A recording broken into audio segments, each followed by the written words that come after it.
कलयुग की सबसे बड़ी त्रासदी ये नहीं है कि पाप बढ़ गया है, बल्कि ये है कि पाप को अब मनोरंजन बना दिया गया है।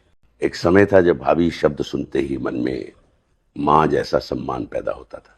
भाभी यानी परिवार की मर्यादा, घर की लक्ष्मी, एक ऐसी स्त्री जिसे देखने से पहले भी नजर झुक जाती थी। लेकिन आज वही भाभी सविता भाभी बन चुकी है।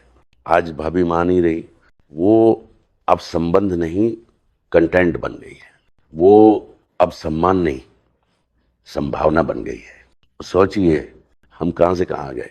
जिस रिश्ते को छूने से पहले मन कांपता था, आज उसी रिश्ते को लोग मोबाइल स्क्रीन पर नंगा देखना चाहते हैं। और ये केवल भाभी तक सीमित नहीं है। आज माँ भी सुरक्षित नहीं है। किसी की माँ, किसी की बहन, किसी की बेटी, हमारी कल्पना इतनी गंदी हो चुकी है कि हमें अब इंसान नहीं सिर्फ शरीर दिखाई देता है। सोशल मीडिया ने हमें जो सबसे खतरनाक चीज दी है वो है हर चीज को उघाड़ कर देखने की आदत। आज हमें रहस्य नहीं चाहिए, हमें मर्यादा नहीं चाहिए, हमें आत्मा नहीं चाहिए, हमें बस नग्नता चाहिए। हम स्क्रॉल करते हैं और हर चेहरे में, हर रिश्ते में, हर स्त्री में हम संभोग की संभावना ढूंढते हैं। ये कौन सा विकास है? ये कौन सी आजादी है? असल में ये आजादी नहीं है, ये गुलामी है। गुलामी हमारी वासनाओं की, गुलामी हमारी आंखों की, गुलामी हमारे बीमार मन की। हम ये भूल गए कि मनुष्य शरीर क्यों मिला था।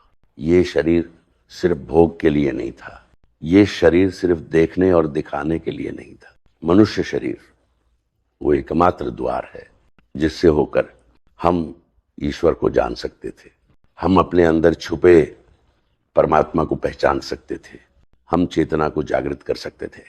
लेकिन हमने क्या किया? हमने उसी शरीर को सिर्फ उपभोग की वस्तु बना दिया। स्त्री हमारे लिए देवी नहीं रही, वो अब व्यूज है, लाइक्स है, फैंटेसी है। और सबसे डरावनी बात यह है कि हम इसमें कोई अपराध बोध भी महसूस नहीं करते, क्योंकि पूरी दुनिया यही कर रही है। जब पूरा समाज गंदा हो जाता है तो गंदगी भी सामान्य लगने लगती है। आज अगर कोई मर्यादा की बात करे तो उसे पुराना कहा जाता है, अगर कोई संयम की बात करे तो उसे कमजोर कहा जाता है।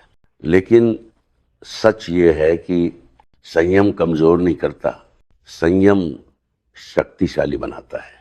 जो अपनी वासनाओं को जीत ले वही सच्चा विजेता है। लेकिन आज हम अपने फोन के गुलाम हैं, अपनी आंखों के गुलाम हैं, अपने हार्मोन्स के गुलाम हैं।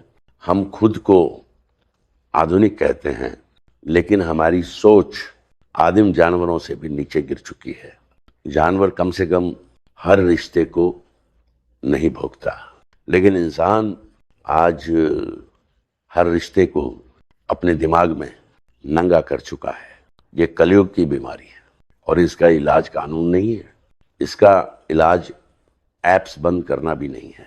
इसका इलाज है आत्मचिंतन, खुद से पूछना कि मैं क्या बनता जा रहा हूं। क्या मैं सिर्फ एक उपभोक्ता हूं या एक जागरूक मनुष्य? अगर आज भी हमने अपनी सोच को नहीं बदला तो आने वाली पीढ़ी रिश्तों का मतलब ही भूल जाएगी। उनके लिए माँ सिर्फ एक महिला होगी, बहन सिर्फ एक शरीर होगी और भाभी सिर्फ एक फैंटेसी।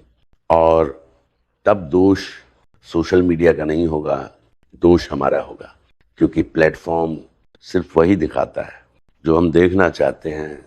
अगर हमारी नज़र पवित्र हो तो दुनिया अपने आप पवित्र दिखेगी। याद रखिए, मनुष्य का जन्म भोग के लिए नहीं हुआ, मनुष्य का जन्म हुआ है बोध के लिए, चेतना के लिए, ईश्वर को जानने के लिए। अगर हमने इस अवसर को खो दिया तो हम भीड़ तो बन जाएंगे लेकिन मनुष्य नहीं रहेंगे। अब भी समय है, अपनी नजर बदलो, अपनी सोच बदलो, क्योंकि जिस दिन आपने हर स्त्री को सम्मान से देखना सीख लिया, उस दिन कलयुग भी आपके लिए सत्ययुग बन सकता है।